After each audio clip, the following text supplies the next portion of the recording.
எப்படி விஜயகாந்த் கட்சி ஆரம்பிச்ச பிறகு என்ன சொன்னாங்க, தொப்புள்ள பம்பரம் முட்டவர்னு சொன்னாங்க. கபடி ஆடும்போது யாருடைய மார்பகத்தை பிடிச்சாரு, என்ன பண்ணாருங்கிற அந்த மாதிரி எல்லாம் சில சர்ச்சை.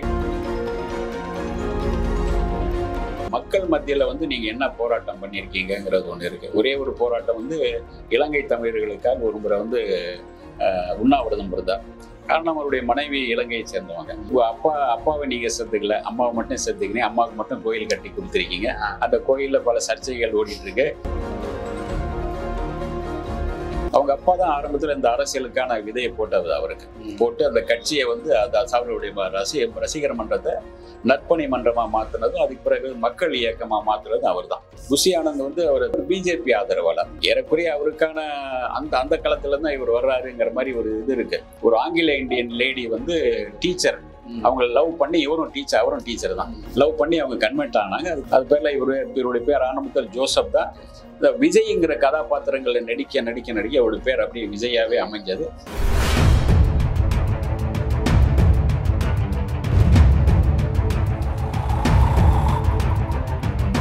மாற்றுக்குரல் நேயர்கள் அனைவருக்கும் வணக்கம். அதாவது இன்னைக்கு நம்மளோட கலந்துரையாடல்ல இணைந்திருப்பவர் கலைமாமணி மூத்த பத்திரிகையாளர் சபிதா ஜோசப் அவர்கள் இணைஞ்சிருக்காரு. வணக்கம் சார். வணக்கம் சார். நம்ம தளபதி விஜய் அவர்களோட லைஃப் கிராஃப் அப்படிங்கிறது அப்படியே டவுன்ல இருந்து இப்போ எங்கேயோ போய் நிக்குது, இன்னும் மேல போக போகுது அப்படிங்கிறது நமக்கு நல்லாவே தெரியுது. அப்படிப்பட்ட இவரோட வாழ்க்கையில எந்தெந்த மாதிரி விஷயங்கள்லாம் நடந்திருக்கு சார்? இல்ல, இவர் முதல் படம் அவங்க அப்பா லைவ்லால படிச்சுட்டு இருக்கும்போது அவருக்கு ஒரு ஆசை ஒரு நடிகன் ஆகணும் அப்படின்னு. அவங்க அப்பா நடிகன்லாம் வேண்டாம், வேற ஏதாச்சும் பண்ண, நான் நடிகன் ஆகணும். சரி, ஓகே, உங்க இஷ்டம் சொல்லும்போது சொந்த படமா பையனுக்காக எடுங்களேன் அப்படின்னு அவங்க அம்மா கேட்டுக்கிட்ட பிறகுதான் அந்த படம் பண்ணது. ஏன்னா அதுக்கு முன்னாடி அவர் வீட்டை விட்டு எல்லாம் ஓடி போயிட்டாரு. ஒரு இது பண்ண மாட்டேன்னா வீட்டை விட்டு ஓடி போயிட்டாரு, கொஞ்சம் இதா இருந்தாரு. சரி, ஓகே, உனக்காக பண்றேன் அப்படின்னு தான் இந்த படம் முதல் படம் பண்ணார். முதல் படத்திலேயே ஒரு ஆக்ஷன் ஹீரோவாகவும் வேற மாதிரி ஒரு கதை களம், அது ஏத்துக்க மாட்டாங்க. முதல் படம் சாஃப்டா உங்களுக்கு ஏதாச்சும் வந்திருக்கணும். அதனால உங்களுக்கு அந்த ஆக்ஷன் ஹீரோ முதல் பண்ணதுனால அவருக்கு ஒரு பயம் இருந்தது. ஆக்ஷன் ஹீரோ பண்ணா நமக்கு ஏத்துக்க மாட்டாங்கன்னு ரொம்ப காலம் வரைக்கும், அதாவது பகவதி வரைக்கும் இருந்தது. பகவதியிலே ஒரு ஆக்ஷன் ஹீரோ பண்ணும்போது, அண்ணே இது ஏத்துக்குவாங்களானே அப்படின்னு டைரக்டர் வெங்கடேஸ்வர் எல்லாம் கேட்டிருக்காரு. அதுவுமே ரெண்டும் கலந்த மாதிரியான ஒரு படம். அவரு அதெல்லாம் ஆக்ஷன் ஹீரோவா வர்றாரு. அதுல இருந்தா அதுல அவர்கிட்ட பயந்து கேட்பாரான். அவர் இவரை சொல்றாரு, வெங்கடேசன் சொல்றாரு டைரக்டர், ஆனா இது ஜனங்க ஏத்துக்குவாங்களேன்னு நான் இந்த மாதிரி பண்ணா. இல்ல ஏத்துக்குவாங்க தம்பி அப்படின்னு சொல்லிதான் அதை பண்ணதுனால அதுக்கு பிறகு திருமலை வருது. அதுக்கு பிறகு அவர் திருப்பு முனை அவர் ஆக்ஷன் ஹீரோவா பண்றாங்க. அதுக்கு முன்ன இவர் பண்ண படங்கள் அவங்க அப்பா மூலமா பண்ண ஒரு 7-8 படங்கள் ரொம்ப சாதாரண படம். ரசிகன்னு இது அது இதுன்னு வேற மாதிரி ரொம்ப பிஎன்சி படங்கள்லாம் எப்படி இருக்கும், ஏத்தனமா கொஞ்சம் அந்த ஜோக்கு இந்த ஜோக்கு கட்டிப்பிடியாது இது அந்த மாதிரி தான் இருக்கும். இவர் விக்ரமன் உங்களுக்கு பூவே உனக்காக பிறகு அவருடைய இதை மாறுறாரு. அதுக்கு பிறகுதான் கதைகள்ல கொஞ்சம் அதிகம் கவனம் எடுத்து வெவ்வேறு வகையான கதைகளை தேர்ந்தெடுக்கிறாங்க. அவங்க அப்பா ஒரு முறை சொன்னாரு, நான் அவருக்காக என்ன பண்ணேன்னா ஒவ்வொரு ஜானர்ல கதைகள் எடுத்தேன். இது ஒண்ணு பெண்கள் கவர்ற மாதிரி ஒரு படம், மாணவர்களை கவர மாதிரி ஒரு படம், அது பிஎன்சிக்கு போற மாதிரி ஒரு படம். ஒவ்வொரு விதவிதமான கதைகள் தேர்ந்தெடுக்கும் போது உங்களுக்கு அவருடைய ரேஞ்ச் அப்படியே ஏறிட்டே போனது.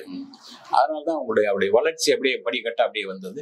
அந்த வளர்ச்சி ஒரு கட்டத்துல அவங்க அப்பாவே பூவே உனக்காக, அதுக்கு பிறகு உங்களுக்கு பாத்தீங்கன்னா அந்த காதலுக்கு மரியாதை மிகப்பெரிய அளவுல பெண்கள் மத்தியில போயிடுச்சு. பெண்களுடைய ரசிகர்கள் மத்தியில அதாவது இந்த 3 பேருக்கு தான், அந்த மாதிரி 3-4 நடிகர்களுக்கு தான் குழந்தைகள் ரசிகர்கள் அதிகம். ஒண்ணு ரஜினி, விஜய், இவர் நம்ம வடிவேலு, அப்புறம் நம்ம இவர் எஸ்கே. இவங்க 4 பேருக்குமே தான் குழந்தை ரசிகர்கள் அதிகம். இவங்களுக்கு குழந்தை ரசிகர்கள் அதிகம் இருந்தாலே ஃபேமிலியோட அந்த படம் பார்க்க வருவாங்க. அந்த ஒரு உங்களுக்கு ஒரு பெரிய இது. அதனால இவருக்கு நிறைய குழந்தை ரசிகர்கள் அதிகம். சூப்பர் ஸ்டாருக்கான ஒரு நல்ல இணையான ஒரு பிசினஸ் ஆகுது. இவருடைய படம் நல்ல பிசினஸ் ஆகுது. ரஜினிகாந்துடைய படம் நல்ல பிசினஸ் ஆகுது. கமல் மற்ற ஆட்களுடைய பிசினஸ்ங்கிறது கொஞ்சம் இது. அதனால உங்களுக்கு அந்த ரேஞ்ச் அப்படியே ஒவ்வொரு காலகட்டத்திலும் மாறிட்டே வருது. ஒவ்வொரு ஆக்ஷன் ஹீரோ, அதுக்கு பிறகு ஆக்ஷன் ஹீரோ பண்ண பிறகு இன்னும் கொஞ்சம் ஏறிட்டே போகுது. இப்படிதான் அவருடைய ஆரம்ப கால சம்பளம் அப்படின்னு முதல் வெற்றியில தான் அவருடைய சம்பளம் 500 ரூபா கொடுக்குறாரு. வெற்றி படத்துல விஜயகாந்துடைய தம்பி, விஜயகாந்த் சின்ன வயது விஜயகாந்த் தான் நடிக்கிறார். 4 படம் பண்றாரு. அதுக்கு பிறகு வந்து அதுல இருந்து அவருடைய பேர் விஜய்ன்னு வருது. முதல்ல ஜோசப் தான் அவர் பேர். ஜோசப் அவங்க தாத்தா வந்து அந்த காலத்துல வந்து கன்வெர்ட் ஆனவர். அவர் பிள்ளை என்னமோ பிள்ளை அவர் வந்து தான் ஒரு ஆங்கில இந்தியன் லேடி வந்து டீச்சர். அவங்க லவ் பண்ணி இவரும் டீச்சர், அவரும் டீச்சர் தான். லவ் பண்ணி அவங்க கன்வெர்ட் ஆனாங்க. அது பிறகுதான் இவங்க அது பேர்ல இவருடைய பேர் ஆரம்பத்தில் ஜோசப் தான். இந்த விஜய்ங்கிற கதாபாத்திரங்களை நடிக்க நடிக்க நடிக்க அவருடைய பேர் அப்படியே விஜயாவே அமைஞ்சது. ஏன்னா இந்த எஸ்எஸ்சி பெரும்பாலும் அவருடைய கதைகள்ல வந்து விஜய்னா அதனுடைய ஹீரோவுக்கு பேர் வைப்பார். அந்த பேர் தான் அப்படியே விஜயகாந்தும் நின்றது, இவருக்கும் நின்றது.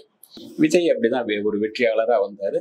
அவருடைய படங்கள் ஒவ்வொரு ஆனா நிறைய வந்து ஸ்ட்ரகிள் பண்ணி தான் வந்தார். ஈஸியா ஒன்றும் ஜெயிக்க முடியல. நிறைய இடங்கள்ல சொல்லி நிறைய போராட்டங்கள். ஏன்னா உங்களுக்கு டான்ஸ் தெரியாத ஆரம்பத்துல டான்ஸ் இவர் தான் கத்துக்கிட்டாரு.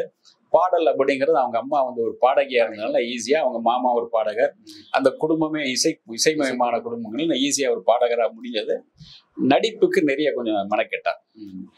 நடிப்பும் கொஞ்சம் அதிகமான அவரோட பெருசா கெட்டப்பெல்லாம் பெருசா மாத்திக்கல.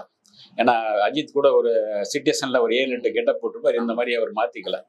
எப்பவுமே இப்படியே இருக்கணும், ஒரு அதிகமா கெட்டப் மாத்தாம நடிக்கணும்னு தான் பாக்குறாரு. அப்படின்னா வந்துட்டு இருக்காரு. ஏதோ 1-2 படங்கள்ல தான் லேசா ஏதோ ஒரு கெட்டப் மாத்தான மாதிரி வந்திருக்காரு. அது பெருசா வரல. இப்போ அதே போல இப்போ அவர் வந்து தமிழக வெற்றி கழகம் அப்படிங்கிற ஒரு விஷயத்த வந்து ஆரம்பிச்சிருக்காரு கட்சியை. இது வந்து எந்த அளவுக்கு அவர் சினிமா கரியர் மாதிரியே ஒரு நல்ல சக்சஸ்ஃபுல்லா வருமா அப்படின்னு, ஏன்னா அவரோட லைஃப் ஜேர்னி உங்களுக்கு நல்லாவே தெரியும். அதை வச்சு பார்க்கும்போது சினிமாவை எப்படி கொண்டு போனாரோ அதை விட பல மடங்கு இது அரசியல்ல அவர் ஆளுமை இருக்கும்னு நினைக்கிறீங்களா? இல்ல, அவங்க அப்பா தான் ஆரம்பத்துல வந்து டிஎம்கேல இருந்தாரு.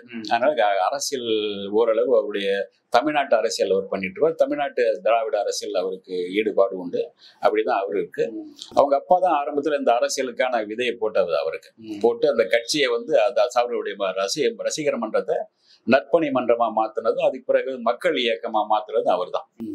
அப்படி மாத்தின பிறகுதான் சின்ன சின்ன சமூக சேவைகள், சமூக ஏதாச்சும் இந்த தங்கம் தர்றது குழந்தைங்களுக்கு, அப்புறம் வந்து நோட்டு புக்கு அது இது மாமா தர்றது, அப்புறம் வந்து பசுதானம் பண்றது, இந்த மாதிரி பண்ண ஆரம்பிச்சாரு. இப்போ வந்து அவருக்கு பின்னாடி இருக்கிறவர் யாருன்னா புஷி ஆனந்த். புஷி ஆனந்த் வந்து அவர் பாண்டிச்சேரியை சேர்ந்தவர். அவர் பிஜேபி ஆதரவாளர். ஏறக்குறைய அவருக்கான அந்த காலத்துல தான் இவர் வர்றாருங்கிற மாதிரி ஒரு இது இருக்கு. இவர் கட்சி ஆரம்பிச்ச பிறகுதான் அப்புறம் அவரை பத்தி பேச ஆரம்பிப்பாங்க. உடைய பிளஸ் என்ன மைனஸ் என்ன அப்புறம் தான் ஒவ்வொருத்தரும் சொல்ல ஆரம்பிப்பாங்க. எப்படி விஜயகாந்த் கட்சி ஆரம்பிச்ச பிறகு என்ன சொன்னாங்க? தொப்புள்ள பம்பரம் முட்டவர்ன்னு சொன்னாங்க.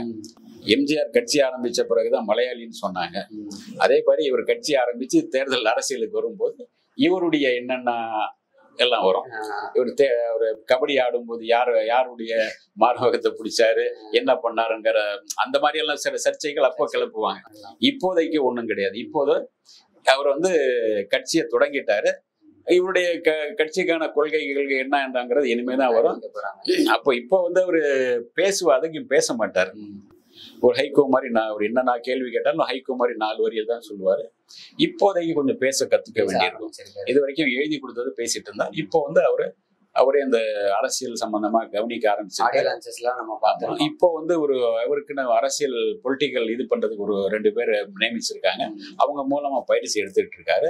அது இல்லாம வந்து மாவட்டங்கள் தோறும் அந்த ரசிகர் மன்றங்களை கட்சி மயமா ஆக்கிட்டு வராங்க. அப்புறம் அவங்க வந்து 2026ல எப்படியாவது ஒரு 20-30 சீட் வாங்கணுங்கிற முடிவில் இருக்காங்க. அதுக்கான வேலைகளை சின்சியரா பண்ணிட்டு இருக்காங்க. 2031ல நம்ம வந்து ஆட்சியை பிடிக்கணும் அப்படிங்கிற மாதிரி இருக்காங்க. இப்படியெல்லாம் ஒரு திட்டம், அவங்கள திட்டம். ஏன்னா இவங்க ஏற்கனவே பல வருஷங்களா இருக்கிற கட்சி ஏடிஎம்கே. அதை தாண்டி நீங்க வரும்போது உங்களுடைய பலமான நீங்க என்ன பண்ண போறீங்க, மக்களோடு எந்த அளவுக்கு நெருக்கமா இருக்கிறீங்க முக்கியம். இது வரைக்கும் நீங்க மக்களோட எந்த நெருக்கத்திலையும் இல்லை. கேஸ் சிலிண்டர் 400 ரூபாய் வித்துட்டு இருந்துச்சு.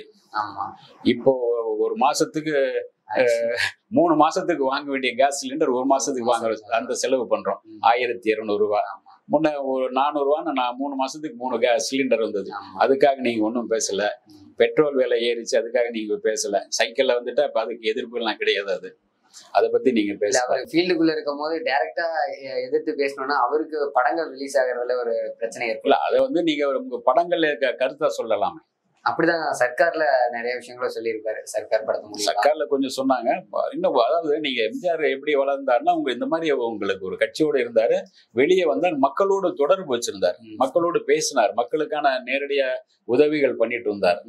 யார் எந்த எம்ஜிஆர் வீட்டுக்கு வந்து நீ யார் வந்தாலும் சாப்பிட்டு போலாங்கிறத தாண்டி, யார் வந்தாலும் கல்யாணத்துக்கு பொண்ணு கல்யாணம் பத்திரிக்கை வச்சுட்டா போனோம் வந்து பணம் போயிடும். உங்களுக்கு என் பையனை படிக்க வைக்கணும்னா யாரு எங்க படிக்கிறான் அதெல்லாம் விசாரிக்க ஒரு ஆள் விட்டுருவார். விசாரிச்சு உண்மைதான் அவன் ஏழையா இருக்கான், அவனுக்கு பணம் தேவைப்படுதுன்னா உடனே அனுப்பி வச்சிருவார். நீங்க என்ன பண்றீங்கன்னு சொல்லணும்ல. நீங்க ரகசியமா சில பேர் உதவிக்கிட்டு இருக்கீங்க, ஆனாலும் நீங்க மக்கள் மத்தியில வந்து நீங்க என்ன போராட்டம் பண்ணிருக்கீங்கிறது ஒண்ணு இருக்கு. ஒரே ஒரு போராட்டம் வந்து இலங்கை தமிழர்களுக்காக ஒரு முறை வந்து உண்ணாவிரதம் இருந்தார். காரணம் அவருடைய மனைவி இலங்கையை சேர்ந்தவங்க. அந்த ஒரு உணர்வோடு இருந்தார். அதுக்காக பரவாயில்ல. இப்போ வந்து அவருடைய அங்கேயும் இப்பவும் வந்து அங்கேயும் வந்து மீனாட்சி ஆட்சி மகள விஜய் வீட்டுல மீனாட்சி ஆட்சி, ரஜினி வீட்டுல மீனாட்சி ஆட்சி, விஜயகாந்த் வீட்டுல மீனாட்சி ஆட்சி. அப்போ வந்து இப்போ அப்பாவை நீங்க செத்துக்கல, அம்மாவை மட்டும் செத்துக்கிறீங்க. அம்மாவுக்கு மட்டும் கோயில் கட்டி கொடுத்துருக்கீங்க. அந்த கோயில்ல பல சர்ச்சைகள் ஓடிட்டு இருக்கு. பொதுமக்கள் வந்து இங்க கும்பிடக்கூடாது, இது பண்ணக்கூடாதுன்னு அது ஒரு சர்ச்சை ஓடிட்டு இருக்கு. இதெல்லாம் நீங்க கடந்து வரணும். மக்களோடு நீங்க ஒன்றி வந்தாதான் அரசியல்ல ஏதாச்சும் கொஞ்சம் மக்களோடு கலந்து பாருணும். மக்களுக்காக நீங்க ஏதாவது பண்ணுவீங்க, ஒரு நம்பிக்கை வரணும். அப்போ அதாவது நம்ம விஜய் அவர்களுக்கு வந்து புஷி ஆனந்த் வந்து ரைட் ஹேண்ட் மாதிரி இப்போ செயல்பட்டு இருக்காரு. அவர் நீங்க சொன்னீங்க அவர் வந்து பாஜகவுக்கு ஆதரவாளர் அப்படிங்கும்போது, ஒருவேளை விஜய் அவர்கள் வந்து பாஜகவோட கூட்டணி வைக்கிறதுக்கு வாய்ப்பு இருக்கா? ஏன்னா புஷி ஆனந்த் தான் எல்லா விஷயத்தையும் அரசியலுக்கான முன்னெடுப்பு எல்லாமே இவருக்கு சொல்லி கொடுத்துட்டு இருக்காரு. அப்படி இருக்கும்போது இதுக்கான வாய்ப்பு கூட்டணி வைக்கிறதுன்னு ஒண்ணு, பின்வாசல் வழியா நான் உங்களுக்கு ஆதரவு தெரிவிக்கிறேங்கிறது ஒண்ணு. அதாவது இப்ப எடப்பாடி இப்ப பண்ணார்ல சமூகத்துல, அப்படிதானே? நான் உங்களை எதிர்ப்பேன், ஆனா உங்கால் இல்ல, வெளியே உங்கால் இல்ல, உள்ள நான் உங்கால் அப்படிங்கிறோம். அந்த மாதிரி இருக்கும். வெளிப்படையா நம்ம பொதுமக்களுக்கு நம்ம மற்றபடி. ஏன்னா தமிழ்நாட்டுல உங்களுக்கு 2 கட்சி தாங்க, ஒண்ணு டிஎம்கே ஏடிஎம்கே. இதை தாண்டி வர முடியாது. ஒரு கட்டத்துல வந்து எம்ஜிஆர் வந்து கட்சியை கலைக்க இருக்கேன்னு சொல்லும்போது வேண்டாம், கலைக்க வேண்டாம், 2 தான் இருக்கட்டும். காங்கிரஸ் திமுகங்கிறது இல்ல, காங்கிரஸ்ங்கிறது அடையாளம் இல்லாம போச்சு. இப்ப திமுக ஏடிஎம்கே, அண்ணா திமுக 2 பேர் தான், வேற யாரும் கிடையாது. அதே மாதிரி இதை தாண்டி நீங்க வந்தாகணும். விஜய்க்கு எத்தனை சதவீதம் ஓட்டு இருக்குன்னு நீங்க முதல் தேர்தலில் நின்ற பிறகுதான் தெரியும். ஏன்னா இவங்களுக்கு 20% இருக்கு, ஏடிஎம்கே 20% இருக்கு. 30% இது இருந்தாதான் நீங்க ஆட்சி அமைக்க முடியும். ஆனா இதுக்கு முன்னாடியே வந்து விஜய் சப்போர்ட் இல்லாதப்பவே அவரோட நற்பணி மன்றம் மூலியமா நின்று சில தொகுதிகள்ல வந்து சின்ன சின்ன ஏரியால உள்ளாட்சி தாங்க. உள்ளாட்சியில வந்து நீங்க உள்ளாட்சியில வந்து எங்க தெருவுல நான் வந்து பிரபலமா இருப்பேன், எனக்கு 10 பேர் இருப்பாங்க, குடும்பத்துல தெரிஞ்சவங்க இருப்பாங்க, ஆனா பார்த்து கொஞ்சம் சரி வாப்ப தம்பி, அவ்வளவுதான். உள்ளாட்சிங்கிற அவ்வளவுதாங்க. தெருவுல நிக்கிறது தான். அதை நீங்க பாராளுமன்றம்னா 6 தொகுதியை சேர்ந்தது, சட்டமன்றம்னா எத்தனை பேரு, அத்தனை மக்களோடு நீங்க, அதாவது விஜயுடைய படம் எல்லாரும் பாக்குறாங்க, எல்லா ரசிகர்களும் பாக்குறாங்க, டிஎம்கே ஏடிஎம்கே அண்ணா உட்பட எல்லாரும் பாக்குறாங்க. அவங்க எல்லாமே வந்து ஓட்டு போடுவாங்கன்னு சொல்ல முடியாது. கலைஞர் கருணாநிதி சொல்லுவார், கூட்டம் நிறைய சேருது ஆனா ஓட்டா மாற மாட்டேங்குது அப்படின்னு. நீ ஒரு சாதாரண நடிகனுக்கு வந்து கூட்டம் எக்கச்சக்கமா சேரும், அதெல்லாம் ஓட்டுக்களா மாறுமா அப்படின்றது ஒண்ணு. பூத் அரசியல் ஒண்ணு இருக்கு, இன்னும் எக்கச்சக்கமான அரசியல் நிறைய இருக்கு. அதெல்லாம் நீங்க கத்துக்கிட்டு அதெல்லாம் வந்து வேணும்னா நீங்க சொன்ன மாதிரி 10 சீட்டோ 5 சீட்டோ வரலாம். கமலஹாசனால முடியலையே, அதனால வேற ஒரு ரூட்ல போயிட்டாரு. ஆமா. ஓகே சார், இது வரைக்கும் உங்களோட பொன்னான நேரத்தை ஒதுக்கி கலந்துரையாடுறதுக்கு ரொம்ப நன்றி. ரொம்ப நன்றி.